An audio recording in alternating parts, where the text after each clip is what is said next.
Before this video starts, I just want to say you guys absolutely killed it on this last video. And actually tomorrow I'm going to be posting me surviving with just these rat spots and see how it turns out. So do not worry, I got you guys. Thank you guys so much again for all the love and support. I really appreciate it. Alright boys, we finally did it. You see the symbol? I see the symbol.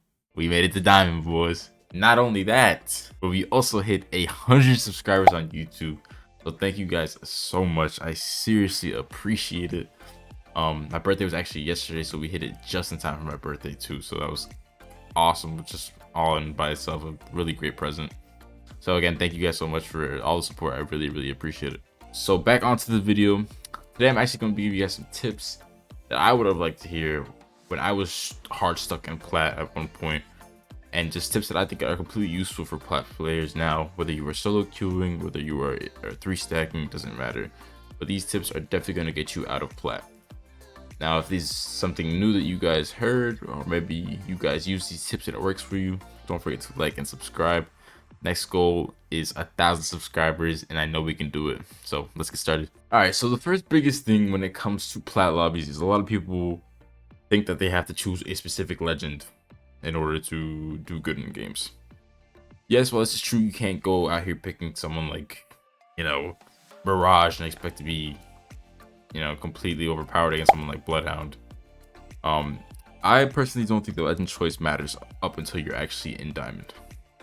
But this being said, I think one of the most useful legends that you need in plat is a Valkyrie, hands down. But other than Valkyrie, the top other 3 that I would recommend is Bloodhound, Gibby, and even Seer. Seer himself is just a defensive Bloodhound in my opinion. He's so useful in gunfight situations. So definitely try him out for your team and let me know what you guys think about that. But you definitely need a Valkyrie for rotation. This is my #1 tip for anybody struggling in plat right now. Alright, so for this next tip, plat is all about positioning, bro. Honestly, with Olympus being how it is now, it is such a small map. It's literally third-party island. That being said, you need to learn how to position yourself, especially when it comes to zone. You need to learn how zones are going to fall, and for this is exactly why we run characters such as Seer, Valkyrie, Bloodhound to scan the surveillance beacons, and you actually determine where the zone is. So if you aren't already doing this in your plat lobbies, you need to start. Not only this, but you need to develop your own rotations and develop other people's rotations as well. And by develop other people's rotations, I just mean recognize them. Know how people are going to rotate. Know how usually my squad, we land right on the outskirts of map and we push into gardens, or we even land towers sometimes and push into gardens, just so we can actually get a gun and then go into the gunfight.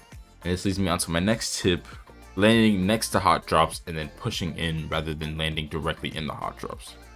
Now, in plat lobbies, you basically have 2 choices, right? You can either get early gunfights to get early KP, or you can scan zone and basically, set down fort and last final zone. It really just depends on what type of player you are. If you're running gun, obviously you're going to want the early KP and obviously some KP middle of the game as well. But maybe you're not as skilled in gunfights yet, which is perfectly okay. I mean, we're all learning. Even now, like, I'm learning so much in diamond lobbies right now, it's insane. But definitely, if you're struggling to win those early gunfights, don't take them just yet. You can definitely get a lot of points in placement this season. They're definitely rewarding it a lot more than other seasons. But keep that in mind, you do not have to take every single gunfight. And for my next tip is when you're actually in the gunfight, never be the first person to fight. Never be the first team to fight, I should say. Referring back to what I said about third-party island, that's exactly what this map is. Even if you do third party, you're most likely to get third party even when you are the third party here. So this being said, make sure you pay attention to your kill feed. Make sure to look out for knocks and then know the other team's positions whenever you are engaging a fight. And this is exactly why I recommend Seer, because Seer's ultimate ability, if you put it around a building, you basically have wall hacks for people pushing it. It tells you how many enemies are detected down low. You basically have a radar for what's going on around you, even if you're not seeing everything. But yeah, guys, I know it doesn't seem like a lot, but these are actually the tips that got me out of plat. Just better positioning, learning how to play the zone, really scanning those surveillance beacons, waiting for knocks and knowing other teams' positions when actually engaging a gunfight, learning your own rotations, and honestly just choosing whether or not you want the early KP or you want the late game KP.